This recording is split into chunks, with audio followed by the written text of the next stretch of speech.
Yes, indeedy do. What kind of words can we use to describe an album like Grand Funk live album? Seminal, earth-shattering, life-changing, monumental, gargantuan, conquering, monolithic. I think those are a few good words that one can use to describe Grand Funk live album. And I, your host, Malcolm Tent, on this week's episode of Tent Talks Tunes, well, I probably won't use those words to describe Grand Funk live album because I just did, and I don't like being redundant or repetitive. You know what I mean, Jenny DeSoto out there in New Jersey? My birthday buddy. I don't like repetition. I hate to repeat myself. So none of those words, I predict, will be used in this week's episode of Tent Talks Tunes, while I wax rhapsodic over the very strange, sometimes wonderful, quite often downright bizarre career of the man who would have been king, the man who would be the kingmaker, the self-styled Svengali of Grand Funk and a few other bands, Terry Knight. And maybe some of you folks out there don't know who Terry Knight is. In fact, I'm sure a lot of you haven't. But I guarantee you it's a hell of a story. And I'm going to just sort of like wing it off the top of my head, because that's what I do every week on this show. I don't have a script. I don't know what I'm doing. I'm clueless. I'm just a guy who collects records and loves music. You know what I mean, Dan Ductor? You know what I mean? I'll bet you do. If you're tuned in, you probably have a clue as to where I'm coming from. Just a dude who loves music and loves records and has spent basically his entire life, baby, collecting records and listening to music and thinking about it. Thinking about it a lot. And because of the wonders of the internet now, I can share it with all of you out there, my frantic fans and loyal listeners and vibratory viewers. Hello, Pear from Sweden. Pear, what time is it now in Sweden? I know it's 7 p.m. Eastern Standard Time in Connecticut. It's got to be probably past midnight, 2 a.m., something like that in Sweden. Please clue the people in. We want to know what lengths you go to check out Tent Talks Tunes every week from Sweden. Mike Shannon. Well. That's a name I haven't heard in quite a while. Hello, Mike, Florida expat and man with very good musical taste. Mike Shannon, it should be mentioned, excuse me, is the guy who booked my old Florida punk rock band, Broken Talent, into its first, I guess you could probably say, real show at the Tropical Depression all-day, all-night hardcore festival in Fort Lauderdale at the Fireman's Hall. So, Mike, salute. Thank you for giving my bandwagon a little gentle nudge down the tracks, because it all has led directly to right here, right now. Yay! All right, Pear, 1 a.m. I figured it was around there somewhere. I hope that you won't be too tired at work tomorrow, and better yet, I hope you don't have a job at all. Let's just say that. Hello, Eric Peterson in Tennessee, the great city of Tennessee, the great, hey, how about the great state of Tennessee, which is the home of the great city of Chattanooga and the great city of Nashville and Memphis and Johnson City, Tennessee, which I don't know if it's true now, but when I traveled through Johnson City, Tennessee about 30-something years ago, it was the single most foul-smelling city I'd ever been in because of the big old sausage packing plant they had. Don't know if it's still there, but to this day, I will never forget the odd, olfactory offal that assaulted my very sensitive nostrils while driving through Johnson City, Tennessee. So yeah, hello, Eric. Maybe you can tell us something about Johnson City if you know anything about Johnson City. Oy vey. Now let's see, Jenny's got a question here, and this is maybe slightly off topic. I actually should do a show on this. I've never really talked about hardcore too much, and Jenny wants to know what's my most influential hardcore band of all time. Wow, that's a tough one. That's a real tough one because I've got a lot of favorites. Um, I'm going to say, just right off the top of my head, yeah, Eric from Chattanooga. Duh, I got the memory. I know what I'm talking about. Welcome aboard, dude. Chattanooga. Great show last time we played there. Just saying. Um, my most influential hardcore record, that I can tell you, my most influential hardcore record was the Welcome to 1984 compilation that Maximum Rock and Roll put out. The absolute classic compilation of international hardcore.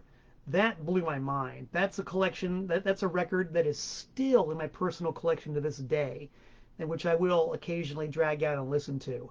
I don't really play a lot of stuff like that around the house, just because it's not the right mood, you know. But that record, I will occasionally drag it out, and I still get a chill when I hear stuff like Old Hole Secco and Crude SS and the Crucifix and Raw Power and you know, Tervit Cadet, bands whose names I can't pronounce. I love that record. I might have to talk about that one in depth sometime later. Thanks for asking. Let's see, Derek Giles is here, Joey Lummox is here, and he's got opinions about Grand Funk. We're going to have a nice big old confab here. Hello, Mr. Hallstrom. Welcome aboard. Good to see you chiming in from Los Angeles, California. We are covering many, if not all, of the bases. I drink a big swig of Danbury tap water to you.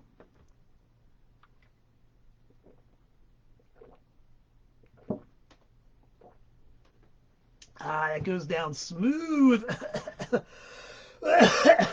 Oh, my goodness gracious. All right, Jenny's going to make me choose Bad Brains, Black Flag, Minor Threat, or Suicidal Tendencies. Black Flag. It's got to be Black Flag. If you're going to define Black Flag as a hardcore band, hands down, Black Flag. And I've talked a lot about Black Flag on Tent Talks Tunes.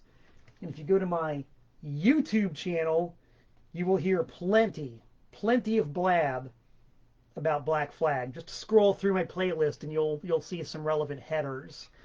And Eric, I think I played a Black Flag song when I played in Chattanooga last time. Did I not? Let me know. All right. We're getting warmed up here. This episode is rolling right down the ravine here. We're in the chute and we're getting ready to address the topic at hand. But first, excuse me, we'll check the mailbox. Been kind of a slow mail week this week. Actually, I have not been to the post office in a couple of days, so I might be missing something. But here's the address, in case y'all don't have it memorized by now. Malcolm Tent, P.O. Box 3626, Newtown, Connecticut, 06470. Look at the calligraphy on that envelope. That's from my pal Jen Waite, who's up in Massachusetts. And she recently had a Devo watch party, which was almost on the very eve of my first concert, which was, of course, Devo, August 1st, 1980. And it was more or less around the time of Gerald V. Casale's birthday, so she had a watch party, and I tuned in. And what I did was commented, "I am a potato," when the prompt came. If you don't know what that means, look it up. I prompted, I won, and I got this very, very stylish, very fashionable envelope. Look at the rounded corners, calligraphy, custom-made art on the back. And now, before your very eyes, I'm going to open this envelope up and we're going to see what's in it. This is very exciting. This is live cable access television for you. Unless, of course, you're watching on YouTube. This is an archived broadcast, but certain special few people right now, like Logan Butler, who says that the Bad Brains forever. That's fine. I'm never going to knock the Bad Brains. But for me, Black Flag. What can I tell you? We're opening the envelope now. And we're going to see just exactly what it is that Jen sent me. And we're all going to find out. I think I might know, but I have not seen the contents of this envelope before. This is completely, utterly new and live, baby. Here's the envelope. It's open. It's got some contents. What's in it? Ooh, a very nice note.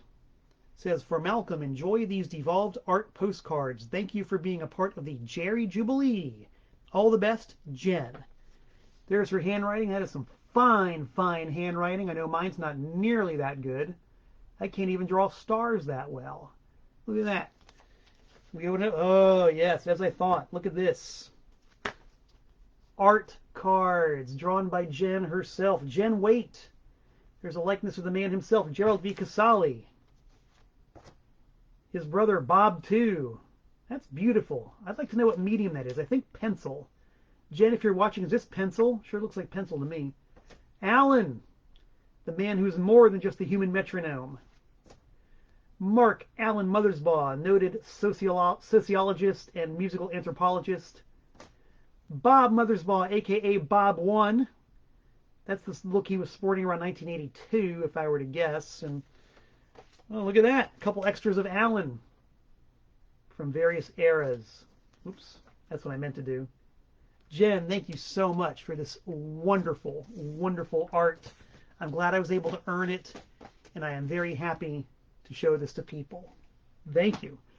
Well, we got a whole raging debate going on here. Jenny wants to know if it was Des or Henry version of the flag. Henry. Okay. Henry Rollins. Best singer Black Flag ever had. I'm not even going to finesse it. He was the best. He was the man. He was the guy who took Black Flag under his arm and ran it to the goalposts up until the very minute that Greg Ginn knocked the goalposts over and ended the game. Rollins. Rollins. Yes. Let the argument commence in the comments section. Look at that. Scott Monroe, you're right. They're beautiful. They're beautiful drawings, man. I wish I could draw that way. But like I said before, I can't. I can barely write out words as well as Jen Waite writes words. What are you going to do? So that's the mailbox. Let's take a look at the bulletin board. What's on the bulletin board? Well, we got a couple of things that have been on the bulletin board for a while. Some fine upcoming events. You can see I'm sporting the Antiseen t-shirt. I am the bass player and minister of propaganda for the almighty Antiseen. And very happy to report that we will be performing live Friday, August 27th at the Ground Zero in Spartanburg, South Carolina, my home state of Jenny DeSoto as well. The next night in North Carolina, one of my many adopted home states, at the Tipsy Burro. It's going to be us and you. Free show. Antiseen does not play for free very often. This is a rare, rare occasion. So do what you got to do. Get yourself a ticket for a fast aeroplane.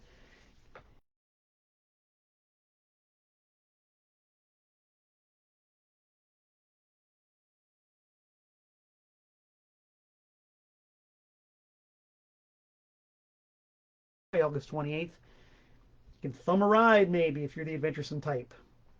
Derek's going to be there. Let him lead the charge. Last thing I want to check is the billboard, in which I help you people with the latest product for sale from the Malcolm Tent Maxi store. Maybe you've seen it before, maybe you have not, but here it is, the Mad Brother Ward Malcolm Tent collaboration, the Malcolm Tent powered duo featuring Mad Brother Ward, Antiseen guitar player, Antiseen bass player, laying down 60 minutes of sonic soundscapes entitled Sonic Sauna for your listening pleasure and or displeasure. Note the disclaimer on the back. Caution, there's no rock and roll on this cassette.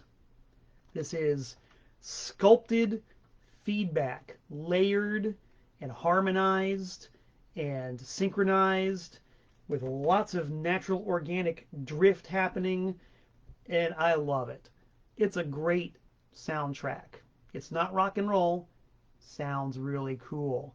Get it directly from me, or of course hit up my TPOS store on Discogs and or eBay. All right. That's enough of the commerciality. Let's get down to the business at hand. Benjamin Martin has said, Terry Knight, question mark in the Mysterians. There is a connection. I'm going to get right down into it. So, Terry Knight. To this day, it boggles my mind to think that somebody who at one time wielded so much power and was responsible for so many record sales and so much awesome music and really did change the course of rock and roll history, has gotten so little mention and so very little is really known about this dude.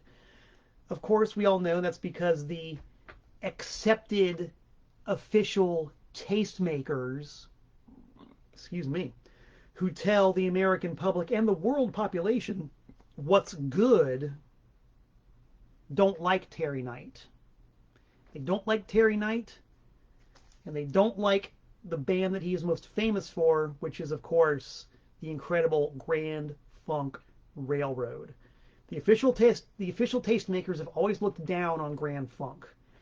And quite frankly, quite honestly, a lot of it probably has to do with Terry Knight's antagonistic attitude towards the press and his highly confrontational style and his absolute unashamed ability and desire to hype his product.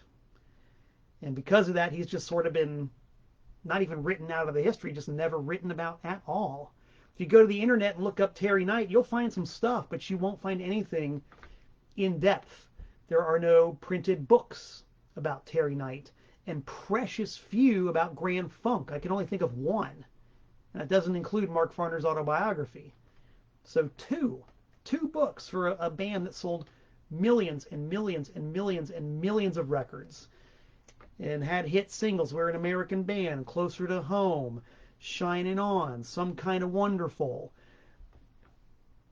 Hardly even a footnote in the official tastemakers' history of rock and roll. Well, with the platform I've got here for the next little while, I'm going to attempt to redress that grievance. Shall we? We shall. So, while you were cruising around on my YouTube channel, looking up old episodes of Tent Talks Tunes, you probably saw some TTTs about Grand Funk. And you probably heard me talk about how this album was the bellwether indicator of what rock and roll was, is, should be, and in my mind always will be. Grand Funk live album. I heard this record for the first time when I was 7 years old, and it was just like, in a lot of ways, the ultimate psychedelic experience, because the word psychedelic literally means mind expanding. So this expanded my horizons in unfathomable, incalculable ways. 7 years old I heard this. And of course, because I have what I recently learned is entitled progressive learning, even at that early age, I wanted to hear everything by Grand Funk, learn everything about Grand Funk. I wanted it all. Wanted to know everything. So, on one of my family's periodic trips to either the mall or one of the department stores in and around Hialeah, Florida, at some record department I saw what was my second Grand Funk album, and that was this one right here, an album called Mark, Don, and Mel, which is a compilation of their early stuff, all of their Terry Knight albums, the best of, handpicked by Terry Knight himself, cover designed by Terry Knight, front, back, inside, deluxe picture sleeves featuring lots of newspaper clippings, most of them giving Grand Funk bad reviews. When I was a kid, that kind of irritated me. I was like, why don't people like Grand Funk? How come all these reporters and record reviewers don't like them? How stupid are they? Don't they get it? Grand Funk's amazing. I was too young to understand. That was the whole point. There's also a poster that comes with this album, but I can't show you the poster because it's hanging up on the back of my bedroom door. Just like my bedroom in Hialeah, Florida when I was a kid. Still hangs there. But this is my second ever Grand Funk record. And I heard a lot of stuff on it that was really cool, liked it an awful lot. So, however much longer afterwards, when my family, and I remember this. I remember this trip. It was my mom and me and my brothers we went to Grant's department store in Hialeah. And Grant's was one of those wonderful regional department store chains that, of course, practically don't exist anymore. But in Florida, we had Grant's. There were a few locations, and they had, the regular shoe department, men's department, women's department, kids department, and a record department. So I, of course, made my usual beeline straight to the record department, and I saw this record here, which I glommed onto immediately. I swear to God, I can still picture the wall at Grant's with the record bins where I found this one. This album right here, Mark, Don, and Terry, 1966 to 1967. Looks an awful lot like Mark, Don, and Mel. Front, back, inner collage, newspaper clipping sleeves. No poster, but I was like, whoa, okay, this is more like Grand Funk. This is great. Mark, Don, and Terry. I don't know why Terry, because I knew that Terry Knight was the guy who had his name on live album as producer, whatever that meant. I didn't know what that meant. But I thought, wow, okay, more Grand Funk. I'm going to get this. And, whatever it was I had to do to cajole my mom into buying it for me. Hi, Mom. $4.99 well spent. I brought the record home and was quite dismayed when I played it, and it sounded nothing like Grand Funk. Nothing at all. Nothing. Zero. Zilch. Schmutz. Nada. Nine. Nothing. I didn't even know what it sounded like. At the time, my musical horizons and my ear were so narrow and undeveloped, I didn't know what it was I was listening to, but it was not Grand Funk Railroad, and I was bitterly disappointed. Didn't stop me from listening to the album repeatedly, trying to figure out what it was, because even then, at that very young age, I had a real fascination for music that wasn't quite right. And to me, this just didn't sound quite right because it was supposed to sound like Grand Funk. It looks like that Grand Funk album, but it sounds nothing like Grand Funk. Instead, it was a compilation, which if you read all the newspaper clippings that were contained on the double album's inner sleeves, Terry Knight and the Pack. And so I sort of was able to put two and two together. And okay, Terry Knight and the Pack were a band before Grand Funk. And I guess it was Mark, Don, and Terry. A really early version of the band. And there were indeed a pretty fair number of pictures of the group.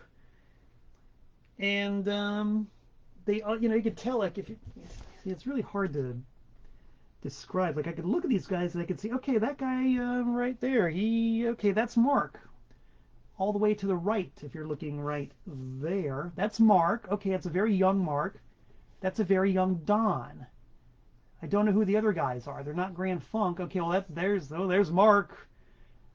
I don't know what he's doing there, but it looks kind of unsavory. And then all these pictures of these really groovy guys who didn't really look like Grand Funk at all. Terry Knight and the Pack. Very interesting. They didn't quite wash my brain, but they put something in there that needed to be addressed, an itch that had to be scratched. So I didn't really know anything about Terry Knight and the Pack proper until many years later, when I'd been in the business for a while and was like actively buying and selling record collections, which I still do to this day, by the way. If you got a record collection and you want to sell it to me. Let's talk. Coming across used records in people's record collections, I found, whoa, look at that. An actual album by Terry Knight and the Pack. Okay, so these guys, all right, they had other stuff besides this other compilation that I already had. All right, they had an album, and many years later I found the second album by Terry Knight and the Pack, entitled Reflections. And if you know who you were looking for, you can definitely see Mark Farner on the cover. Don't know about Don. I don't think Don's on the front cover of this one. I don't know what the deal is with that. He's on the back. You can see Mark, Don, and same deal. The other three guys, I didn't know who they were. This was before Mark Farner joined the band, but Don is there. And it was kind of the same deal. I listened to it, and it wasn't anything like Grand Funk. But by this time, I kind of had an idea of what the music was. Terry Knight, in Terry Knight and the Pack, had this uncanny ability.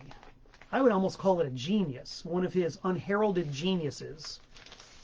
The dude fancied himself to be a genius of hype, but he really was genuinely a genius at ripping off other musical styles. He could listen to a song and isolate the various elements of what made that song good and what made that song memorable, and then duplicate them almost exactly in a composition of his own. And that's what these albums are full of. All three of these, the two proper albums and the compilation. You've got a song that sounds exactly like Donovan. You've got a song that sounds exactly like the Mamas and the Papas. You've got a song that sounds exactly like Bob Dylan. In fact, you've got a few that sound exactly like Bob Dylan. You've got a song that sounds exactly like Sonny and Cher. You've got a song that sounds exactly like a Motown Revue song.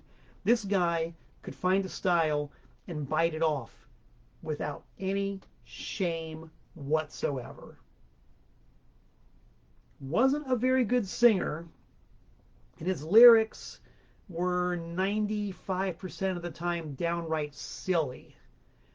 But as far as being a stylist, uncanny how this guy could take somebody's style and shamelessly cop it for his own and put the name Terry Knight and the Pack on it. In fact, I think that this guy's genius for doing that was so deep that he missed one of his true callings, which I'll tell you about in a second.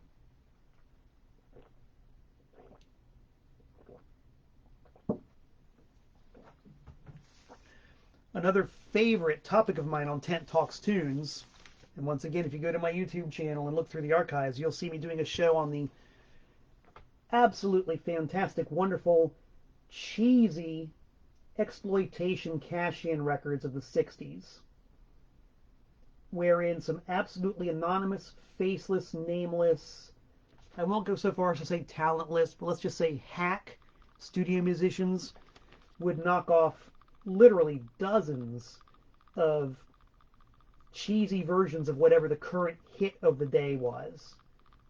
And the Beatles exploitation records, kind of like this one, and also this one, they just scream Cheese Whiz. Look at that. Isn't that awesome? That's better than a tub of Velveeta right there. I think Terry Knight's true genius could have been in writing songs for these albums. You know, if the if the head honchos at Palace Records gave him the order, Terry Knight, we need 36 Beatles sound-alikes by the end of the week. No problem. He could dash them off and have them recorded and on vinyl by the end of the weekend. That was his true genius musically, I think. Not so much as a singer, not so much as a songwriter, but as a stylist. Some might be unkind and say thief. I say talent borrows, genius steals. And he was also apparently like a really electric showman. He could really work the crowds.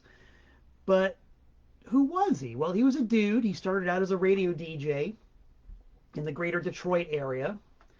And he was like a very, very popular, really popular DJ in Michigan in the early to mid 60s. He somehow...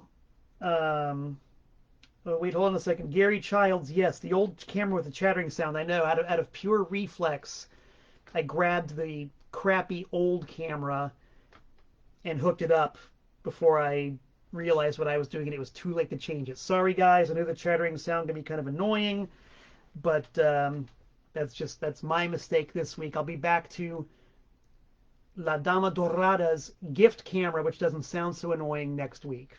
Promise. Promesa. So anyway, radio DJ in Detroit, very popular radio DJ, insinuated himself with the Rolling Stones. And pretty sure he passed himself as, like the sixth stone, Terry Knight. But it seems like Terry Knight's ambitions always went beyond where he was and what he was doing. At this time, it would appear that he was a very successful DJ, but he wanted to be in a band. He wanted to be a singer, and he wanted to be the front man. He wanted to be the dude that everybody looked at on stage with the microphone in his hand and, the spotlight on him and the adulation of the teeny boppers and all that, and a bunch of guys backing him up, making rock and roll.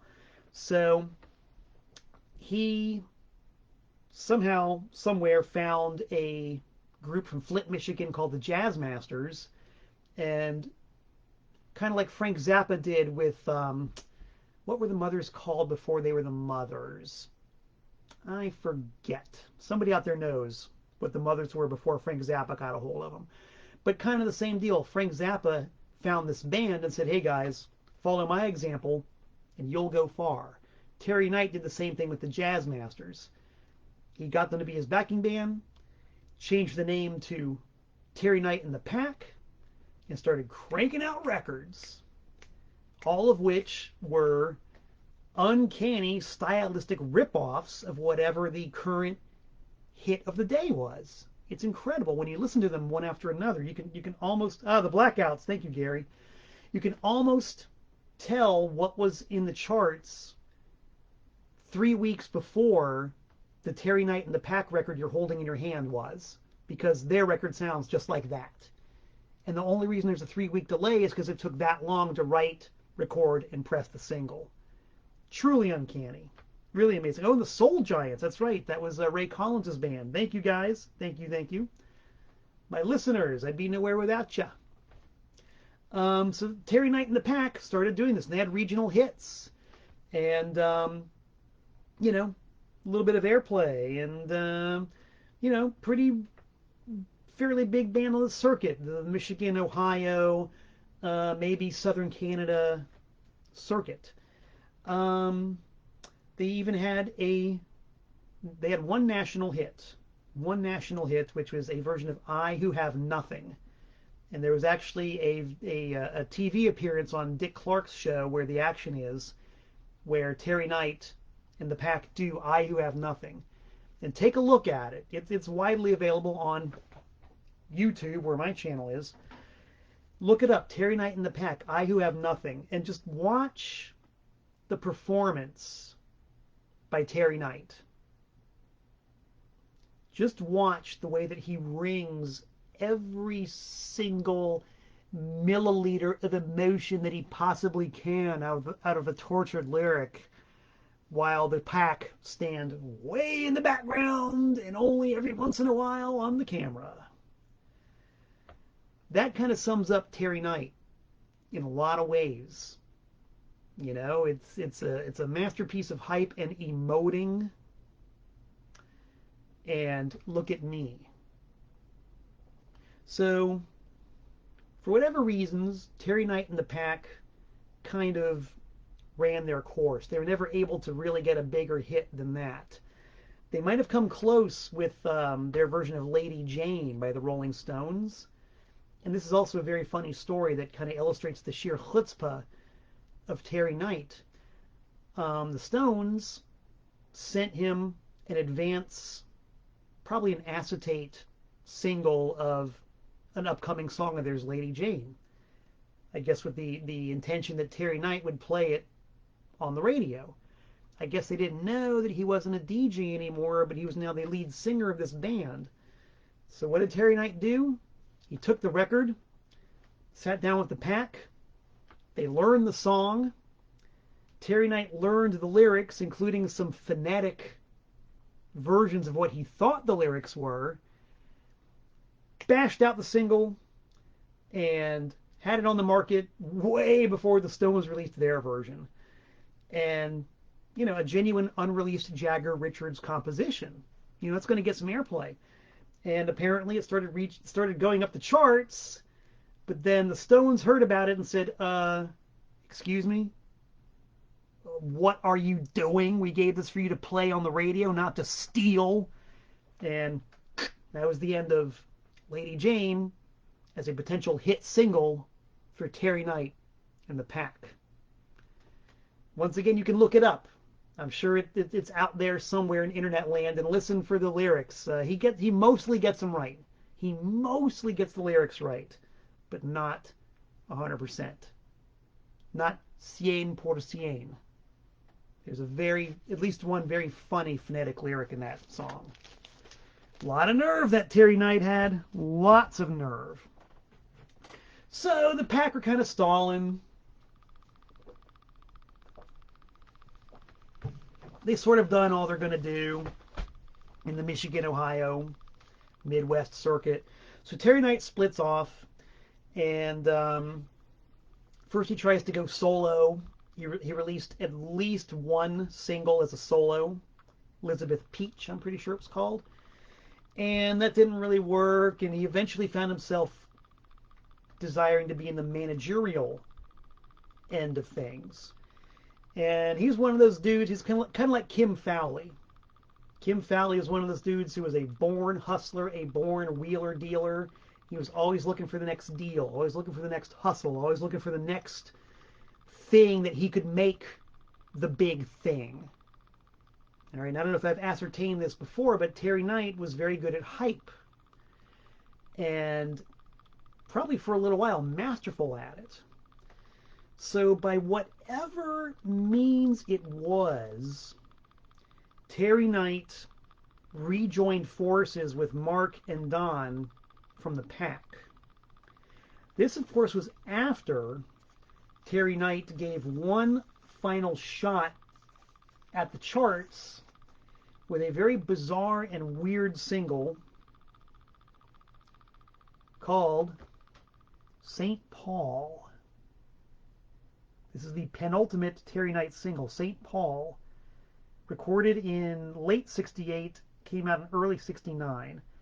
And it's kind of a tribute, if you will, to Paul McCartney, who, as everybody knew at the time, was dead.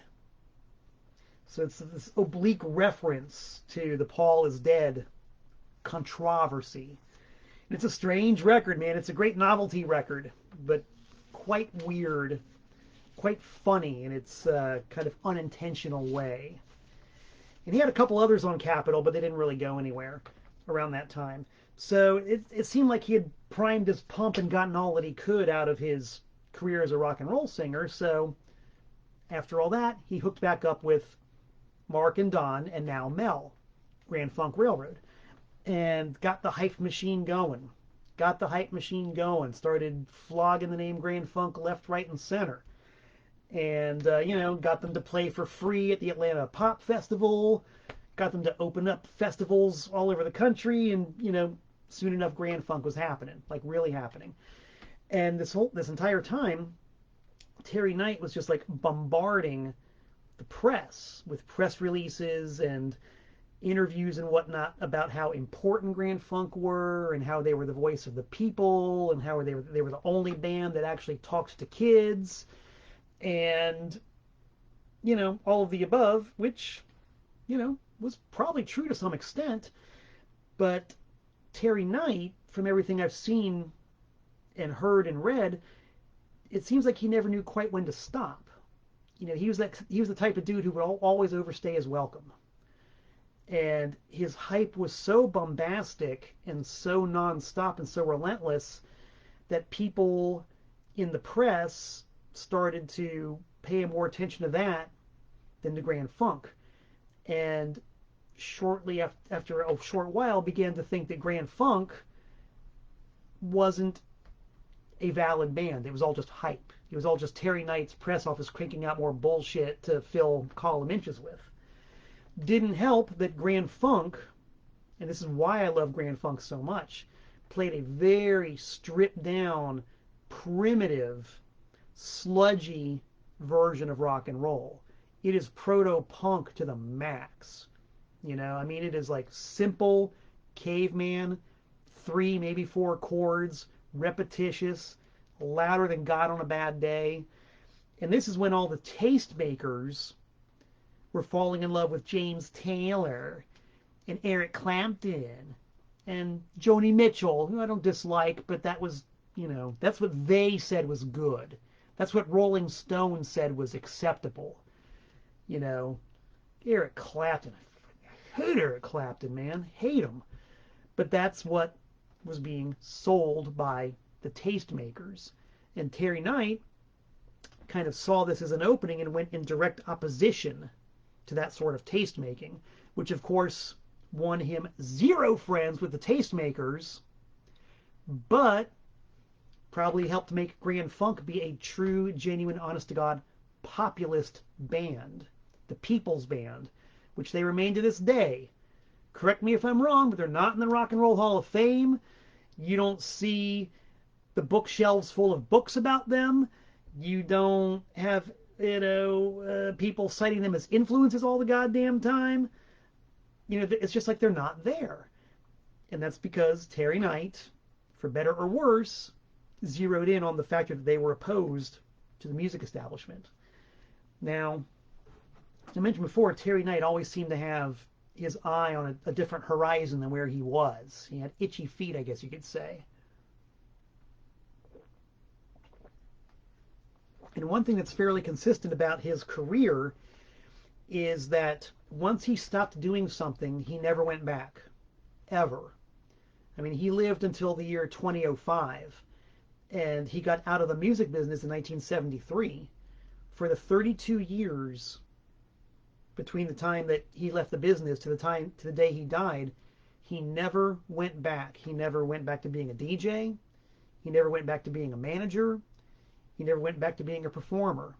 He never went back to being a publicist. He never, ever went back. With only one exception. One exception. Terry Knight, the manager, and I've seen this referenced in other interviews with members of the Pack and people from Michigan. Terry Knight, the manager, really still honestly wanted to be Terry Knight, the singer. And so he gave it one more shot in the Grand Funk era and released this record right here. A single by Terry Knight entitled I'll Keep Waiting Patiently. And if you can see the songwriting credit on there, don't know if you can, but the song is written by Mark Farner of Grand Funk Railroad. And to my ear, the backing band is Grand Funk. Mark, Don, and Mel backing up their manager, Terry, who in a very rare instance of recidivism tried to go back to doing something that he'd already done. And it's a pretty good song. It doesn't sound like Grand Funk. It's a ballad. It's not really a power ballad, but it's a really well-written ballad played by a power trio, if you can picture that. Terry Knight does his usual kind of competent job singing it, and it was not a chart success at all. I don't think it even bubbled under. It just kind of came and went. And that really was the end of Terry Knight, the performer, from then until the day he died, years and years later. Not a bad little number. If you're a Grand Funk completist, well worth looking up and checking out. So that was the thing, Terry Knight. He got Grand Funk to sell out Shea Stadium. He got them to sell out arenas all over the world. They gave concerts where American soldiers could get in for free. If the soldier presented their ID at the gate, they'd get in for free. I mean, this is pretty radical stuff. This is heady stuff. Excuse me. The Rolling Stones never did that. The Rolling Stones never let anybody in for free, except Hyde Park and, of course, Altamont. We already know those stories. But as far as being bread and, what's the word I'm looking for? Bread and butter, milk and potatoes, cheese and onions, rock and roll band working their humps off, Grand Funk gave a lot to the people. And whether that was Terry Knight's idea or the band's idea, I'm not really sure, but it deserves recognition. It deserves mentions in the history books. It really does. Now, right around the same time that Terry Knight was steering Grand Funk to multi-mega platinumhood and superstardom, he had another band in the stable who were really good. In my humble opinion, not as good as Grand Funk. These are just opinions, kids, okay? But I like them a lot. I like this band an awful lot. They were from Texas, and they were called Bloodrock. Bloodrock's really good. Bloodrock are pretty damn good. I got a few Bloodrock records in my collection. Even though Derek Giles got a few of them, I actually parted with some of my Bloodrock because, as I mentioned before, my business is buying and selling records. So somebody contacts me and says, man, I want to buy those Bloodrock records. I'm going to sell you the Bloodrock records. Means I don't get to keep them anymore, but I'll sell them. Got to pay for those vet bills, you know. Anyway, Bloodrock from Texas. They opened up for Grand Funk on a number of tours. They had their own hit, DOA,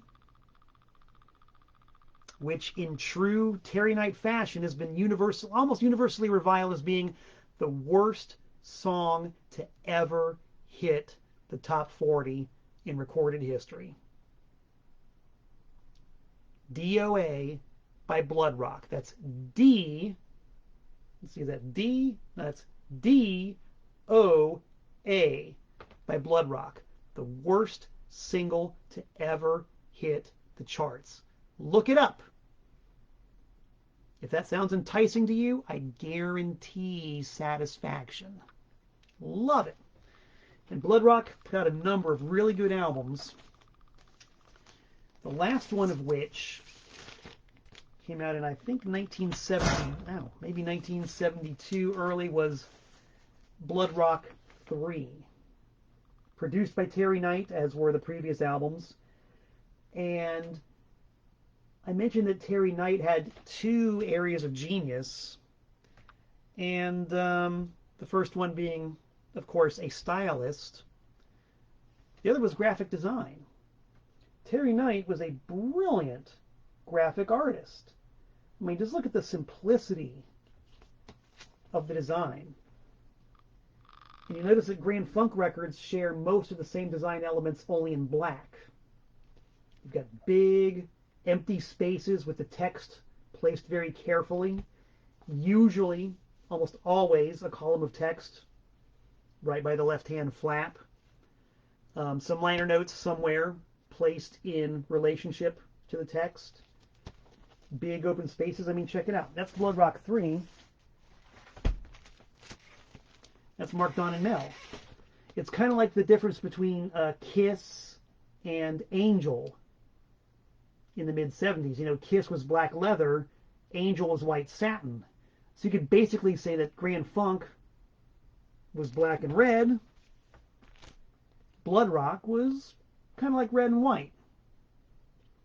It's not exactly that way the entire way across the whole catalog, but the basic idea is there.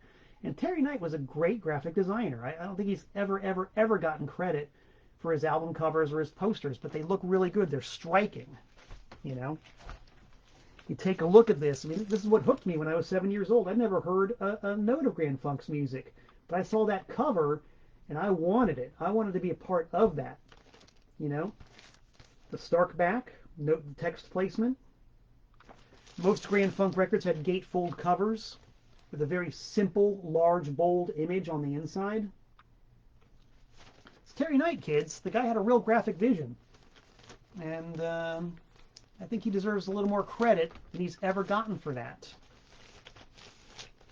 He's not with us anymore, as I mentioned earlier, and we're going to get into that a little bit later. But salute, wherever you are, Terry Knight, for graphic design genius. Here's one for you. Look at that. Grand Funk, E Pluribus Funk. That's a hell of an album to cover, baby. Hell of an album cover. This record sold millions. There's Shea Stadium on the back, which Grand Funk sold out. Yep. You know it. Now, as far as Terry Knight's career in the music business, this was the high water mark. This is kind of like Pickett's Charge, just hopping over the stone wall at Gettysburg. This is as high and as far as it got for Terry Knight. Why so, you ask? This guy has piloted this band to selling millions and millions of albums, sell-out concerts all over the globe, hyped, for better or worse, into the stratosphere, the people's band.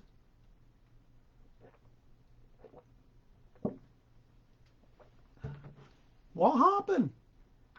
How can things go downhill and spiral down so quickly and so rapidly after selling out Shea Stadium? Well, the answer, and this is maybe the one aspect of Terry Knight's career that is fairly well documented. The answer is when your band, Grand Funk Railroad, suspects you of financial malfeasance and fires your ass. Not a new story. How often have we heard that story? How often will we hear that story? As long as there's music and there's business and there's a music business, you're going to hear stories like that. Somebody signs a contract, in Grand Funk's case, a bunch of young kids sign a contract without reading it, and by their own admission, sign every contract put in front of them without reading them. There's going to be heartache. There's going to be heartbreak. As long as there are contracts and bands who don't read them or understand them, there's going to be heartache and heartbreak. So at some point, the members of Grand Funk got wind of this and finally, in a kind of sort of twigged to the fact that they were, at least in their opinion, being shorted and being sold short financially, they fired his ass. They just got rid of him. Unfortunately for them, Terry Knight still had some time left on his contract. So rather than taking it laying down, he started suing. He sued everybody that there was to sue. He sued Grand Funk. He sued, I don't even know how many lawsuits he had going at one point. I think his fatal error was in the middle of all these lawsuits, he sued Capitol Records. On what grounds, I have no idea. But the deal with Terry Knight was that he had the contract with Capitol Records. Grand Funk was signed to Terry Knight. And so Terry Knight did all the dealings with the label and all the dealings with the band and never did the twain meet. So Terry Knight, in his frenzy of revenge and retribution and desire to get even, sued the hand that was feeding him. And I don't know the exact details, once again, because there's no information about it anywhere to be found. But the relationship with Capitol ended very quickly after that. Very soon after that. Maybe his contract simply ran out at the same time that Grand Funk's did a few months after all this started happening, and they just said, okay, Terry, see you later. But he basically sued himself into oblivion, to the point where it appears that nobody wanted to deal with him. He really, really cut his own throat with that one. And a lot has been made of the fact that Terry Knight sued Grand Funk and took him to the cleaners and cleaned him out and got everything, and they were left with nothing but the name, and, Terry Knight screwed Grand Funk completely. Not the case.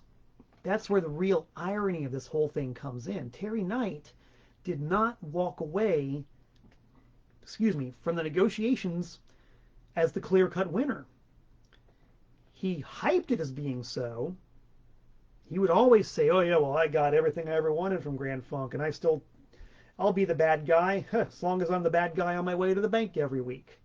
Not really. It took so much reading and research to finally get any of these details out about how the whole lawsuit thing ended. The long and the short of it is, at the end of the day, Terry Knight walked away from all the lawsuits basically with what was his to begin with, and nothing else.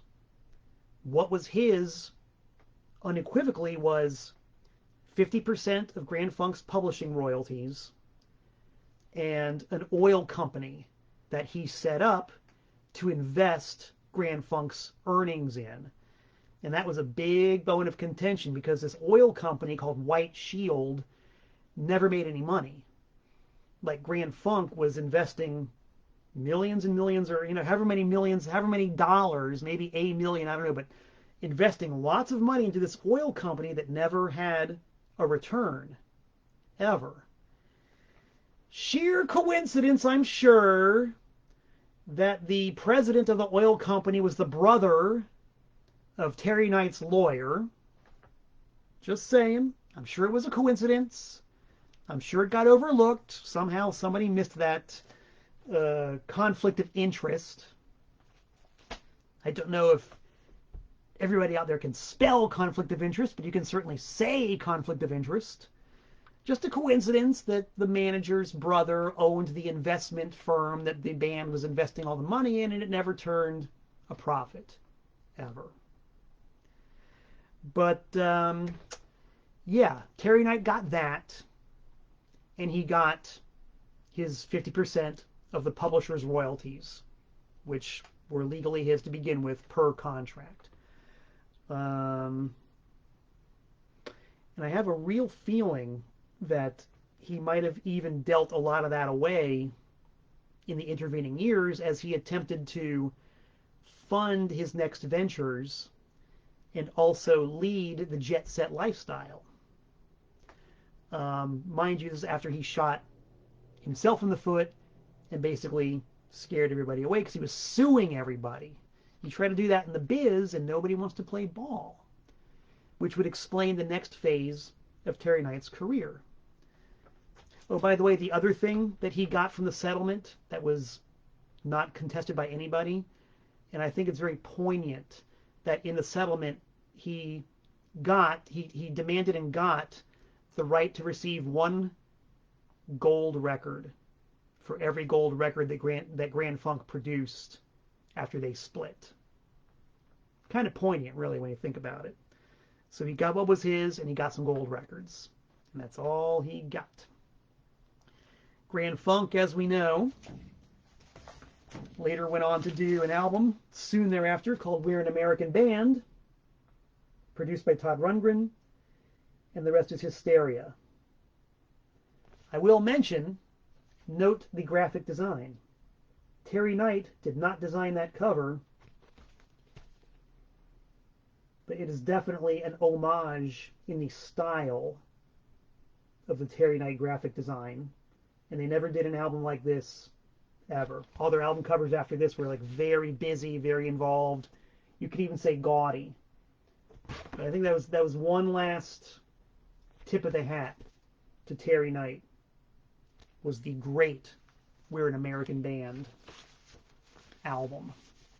In fact, if this has the inner sleeve, well, it doesn't have the real inner sleeve. Came with a beautiful black rendition of that, which I thought was also very Terry Knight. Great stuff. So Terry Knight pretty much sued himself into oblivion and fancied himself to be a jet setter, a race car driver, a pilot, and that he could hang out with the jet set. He apparently also acquired some pretty bad drug habits around the time, as does happen. So he's trying to live the jet set lifestyle. He's got a monkey on his back, and he thinks that he's going to hype more bands into stratospheric fame and fortune. And I really honestly believe that another facet of his downfall was that he believed his own hype. There's a quote from him somewhere to the effect of, well, I can take a piece of shit and make it into gold. I think he believed it. I really think that he believed his own hype, and he thought he could just take any old band and hype them enough and promote them with enough gimmickry and turn them into the next Grand Funk Railroad, or at least the next Bloodrock. He really believed it. And there's two examples of that, two incredible examples which almost defy description, but I'm going to describe them anyway after I hydrate a little bit.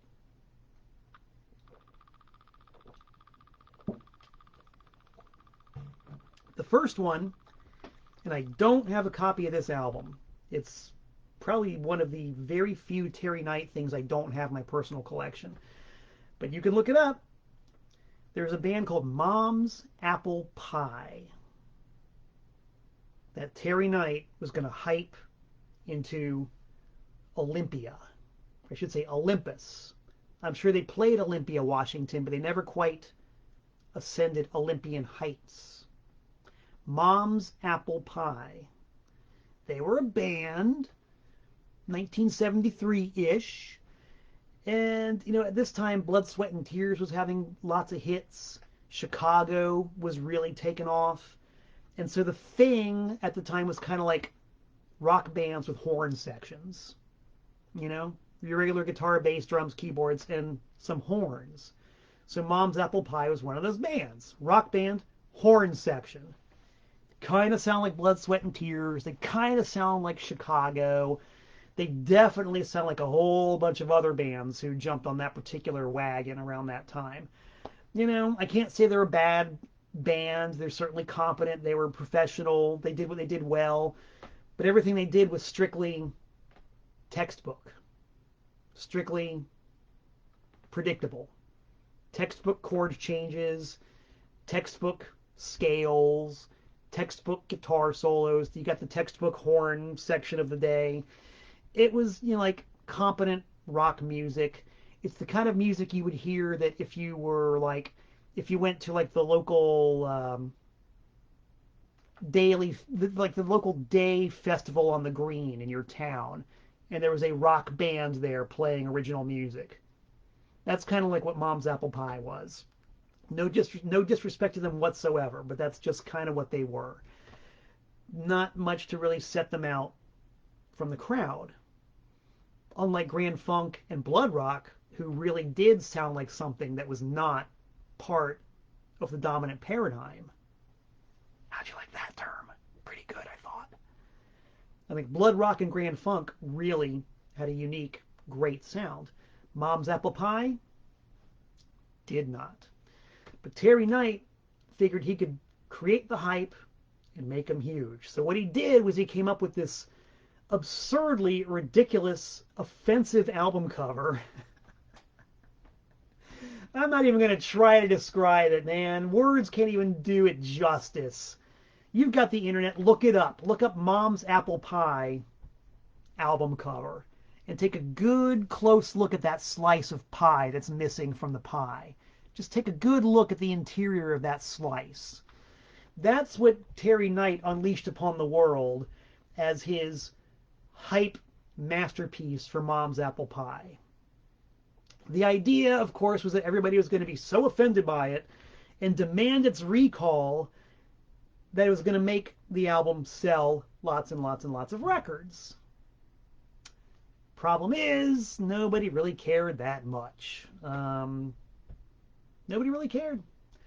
It was an okay record by an okay band with an album cover that was really offensive if you looked at it carefully enough, but I guess nobody really looked at it that carefully enough. And so the hype didn't quite take off. So Terry Knight, whether this must have been part of a grand master plan, he almost immediately came up with a censored version of the album and released it. I'm pretty sure while the original was still on the market and not selling very well. So he had this kind of like two-pronged hype attack, and he fired off each prong, but the first prong didn't quite hit the bullseye. So the whole thing just sort of went. And I don't even know if Mom's Apple Pie toured or not. If they did, probably nobody noticed. And they did do a follow-up with a much more prosaic cover, and it didn't go anywhere. For a long time, you could see the offensive album cover at record stores and dollar bins everywhere. That's why I don't have it. I never bothered to pick it up. I didn't want to spend the dollar for it. And of course, I haven't seen one in years now. It's probably a collector's item now, way, way, way after the fact. But yeah, Mom's Apple Pie, that album cover, the hype did not project them into outer space. No worries, Terry Knight's got another scheme. Terry Knight, Terry Hype. What? Terry Knight, the master of hype. He's got another hype masterpiece. He's going to create a supergroup. A supergroup. But it's not really a supergroup. Don't tell anybody. It's not really a supergroup. Terry Knight set the hype machine into motion. He bought the billboards. He put out the press releases. He granted the interviews about this mysterious supergroup called Faith.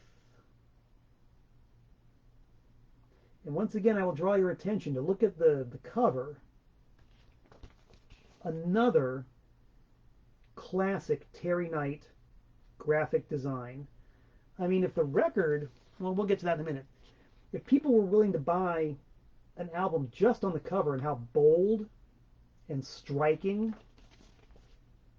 and really no nonsense it is, Faith would have sold 1 million. It's a great design. It's got a custom inner sleeve for the record label. It was on Brown Bag Records, which was Terry Knight's label. And here's where I need to backtrack just a little bit, to explain some of the background of Brown Bag Records. This is what Terry Knight did after the dust had settled with the Grand Funk lawsuits, and he walked away with his 50% publishing and his bogus oil company, which, by the way, mysteriously ceased operations almost immediately afterwards. Just saying. He was taking that royalty money and he sank it into Brown Bag Records, which had distribution not by Capitol, which is a world-class, top-shelf major label, but by United Artists, which is a second-tier major label at the time. United Artists did have hits, but not very many. They did not have a lot of market clout. And I think as an indication of how Terry Knight had burned all of his bridges, he paid for everything himself on Brown Bag Records. And Gary Childs wants to know, is this a special 90-minute episode? Yeah, man, I'm not quite done yet. I'm like so enamored with this story that, and the story is so deep and so layered that I'm just going to keep on going, baby. I'll finish it up today, though, don't worry. If it's too much for you, you can log out. I'll have it on YouTube tonight. You can watch it at your leisure. So anyway, Brown Bag Records, Terry Knight's big hype masterpiece label, was funded strictly out of his own pocket. All the promotions, all the costs, everything. United Artists distributed the label, but did not actually put anything into it, which is key. You know, Terry Knight had burned so many bridges that that's what he was left with. He had to do it all himself, and he believed he could. So Mom's Apple Pie came out on Brown Bag, and Faith came out on Brown Bag. The Brown Bag label, I'm going to guess designed by Terry Knight.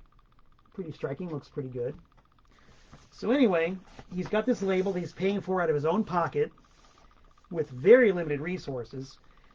And Faith, baby. Faith. Supergroup.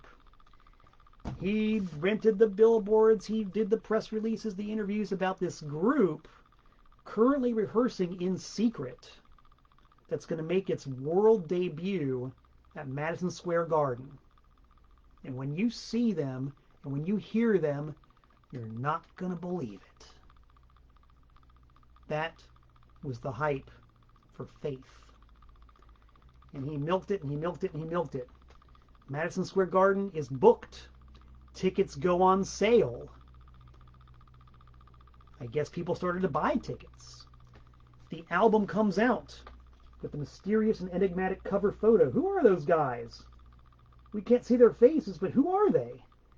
Maybe they are a supergroup. They must be a supergroup, because that was a big thing at the time, was the concept of the supergroup and the all-star jam and, you know, Clapton jamming with Beck, like anybody gave a good goddamn. Or, you know, it was that kind of thing. The idea of the supergroup was a big to-do at the time. So there's a supergroup. Can't tell who are they, who are they, who are they. Record goes on sale. The great big debut concert at Madison Square Garden is scheduled to happen. Tickets are on sale. And then somebody, somewhere, lets the cat out of the bag. Guess what? Faith are not a supergroup. They are a band from, I cannot remember, I want to say Michigan.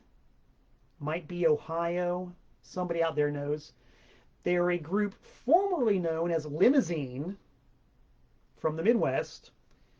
Terry Knight bought the rights to their album, which was self-released sometime around 71, repackaged it, renamed the band Faith, and was getting ready to launch them in their world debut concert at Madison Square Garden.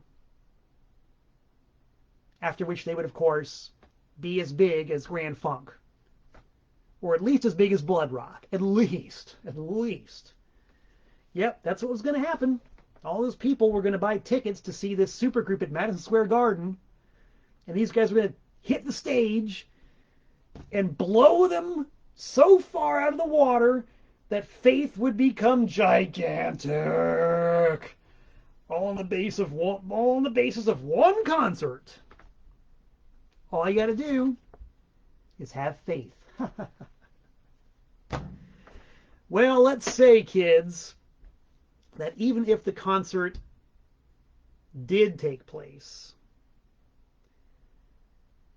it's kind of like mom's apple pie, man. The best I can do is condemn these guys with faint praise, you know? Listen to the record. Make up your own mind. To my ears, they're not bad. They don't suck. They're competent. They're professional. I don't know. Maybe live they would have been a force of nature.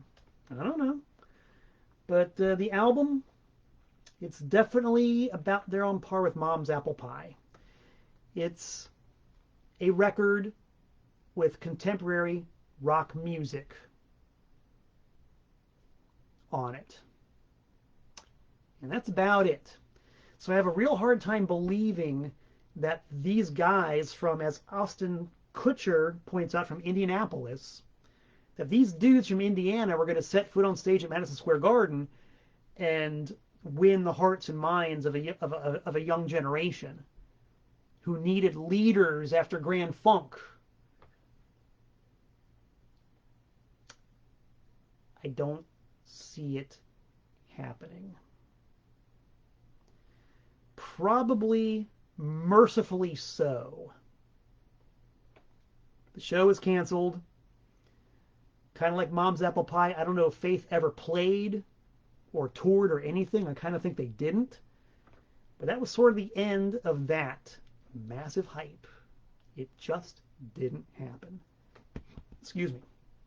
So that's two great big massive hypes that Terry Knight has paid for out of his own pocket. Plus his own lavish lifestyle and his own bad habits.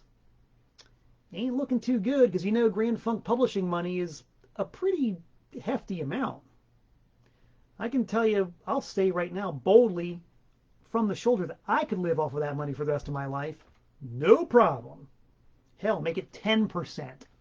I'll live off it. I'm a frugal guy. I live simply. You know what I mean, Jelly Bean? I'm a cheap bastard. But anyway, Terry Knight has done this, and he put out a couple more records on Brown Bag, none of which were descript at all. The most interesting one was by a group called Wild Cherry. The same Wild Cherry. Play that funky music, white boy. Play that funky music right. I don't know if it was their first, but definitely one of their very earliest records came out on Terry Knight's label. Was not a hit. Didn't go nowhere. They achieved success later, several years later, on their own. So that was kind of it. Brown Bag Records goes belly up. You start seeing the Faith records in the cutout bins, and the Mom's Apple Pie records in the cutout bins. And no more Terry Knight. Gone. Dropped straight off the face of the earth as far as anybody knew. Remember what I said, once he was done with something, he never went back. And he lived until the year 2005. This is 1973. That leaves a 32-year mysterious lifetime, complete lifetime. What happened to Terry Knight? Where did he go? What did he do? Nobody really knows until the very end. I'll get to the very end in a second. Actually, somebody does know. There's a guy named Barry Stoller. Stoller. Barry Stoller. Barry Stoller wrote a book about Terry Knight called I Who Have Nothing. The book was released as an e-book in the year 2005 and disappeared almost immediately, just like Terry Knight. My friends, if you're out there and you are good at internet research and you can find a copy of this book, this e-book by Barry Stoller called I Who Have Nothing, I'll cook you dinner. I'll send you a free copy of the Malcontent Power Duo cassette. I'll run a mile in 8 minutes. I will trick or I will treat to anybody who can find a copy of this e-book by Barry Stoller, I Who Have Nothing. It does exist. I've seen excerpts from it here and there, but the whole book vanished. Gone. And this guy Barry Stoller wrote a very, I guess you would call it more like a long magazine article about Bloodrock. And it's great. It's really great. It's very detailed, very in-depth, lots of primary source interviews. If the Terry Knight book is as good and thorough as his piece on Bloodrock, then it's damned worth checking out. But I have not been able to find it. So any of you internet researchers out there, if you can find it, please let me know. I will be grateful to you.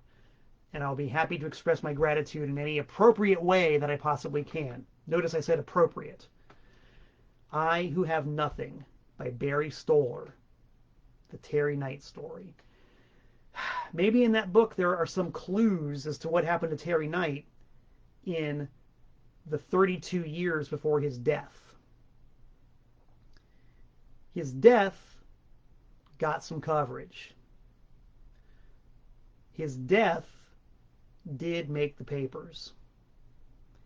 Terry Knight, former Grand Funk Railroad manager, stabbed to death in argument. And it's a lot more tawdry than even the headlines would have painted it. Essentially, at the end of his life, Terry Knight was completely broke, in very bad health, pretty much a total recluse. One can surmise that since he was living with his daughter and his daughter's boyfriend, both of whom were meth heads, one could surmise that he probably had a problem of his own in that same neighborhood. And if you look at the only television appearance he made in those 32 years, which is on the VH1 Behind the Music about Grand Funk, I'll never forget it. I'm watching this thing, and they interview Mark, and they interview Don, they interview Mel, and they all look great. You know, they're dudes of a certain age, and they look like healthy male human specimens of that age. And then Terry Knight comes on the screen. I'm like, whoa. I remember just like looking at him like, God damn, that dude looks bad. He looks bad. He sounded bad. His voice was shot. He looked terrible. And that was in, I think 1997. You know, 8 years before he died. So he's living with two meth heads in an apartment in Texas somewhere, and The daughter and the boyfriend are living off of him exclusively. He's supporting them. Neither, of course, works a job. Neither does he. He's diabetic. He's probably got some problems. And at some point, one day, this big argument erupts where the daughter and the boyfriend are having a giant argument over meth. It gets violent. Terry Knight steps in. The boyfriend takes out his hunting knife and stabs Terry Knight to death. And that's the end of the story. The man who would have been king, the man who steered Grand Funk to worldwide fame, the man who made Bloodrock a hit band, the man who could not hype Mom's Apple Pie or Faith into stardom, but certainly tried, stabbed to death in an argument over some fucking crystal meth. What can you say? Except que sera, sera, I guess. So that's about it. I mean, you know, as I said before, because Terry Knight always was at cross purposes with the arbiters of accepted rock and roll taste, neither he nor his bands ever got the recognition they deserved. Same thing with Bloodrock. Try to find good, hard information about Bloodrock. It's tough. You know, they might as well have not even existed as far as the rock and roll powers that be are concerned. Which is just one of the many reasons why I say fuck the goddamn powers that be and the accepted tastemakers of rock and roll. To quote the band I'm in, Antiseen, fuck all y'all. When the people speak, the music is heard. That might be a mixed metaphor, but I know what I mean. So, a long time and lifelong salute to Grand Funk Railroad, to Bloodrock, and to the twisted genius of Terry Knight that put them on the map. Certainly made me what I am today in a very large part. And what I want to say is thank you to anybody who I might not have mentioned before. Jason, Jeff Coleman, Russell, all you guys. Thanks for tuning in and listening to this extremely long version of Tent Talks Tunes. I expect to be back in about 167 hours' time. So until we meet again, this is Malcolm Tent saying so long from the Nutmeg State.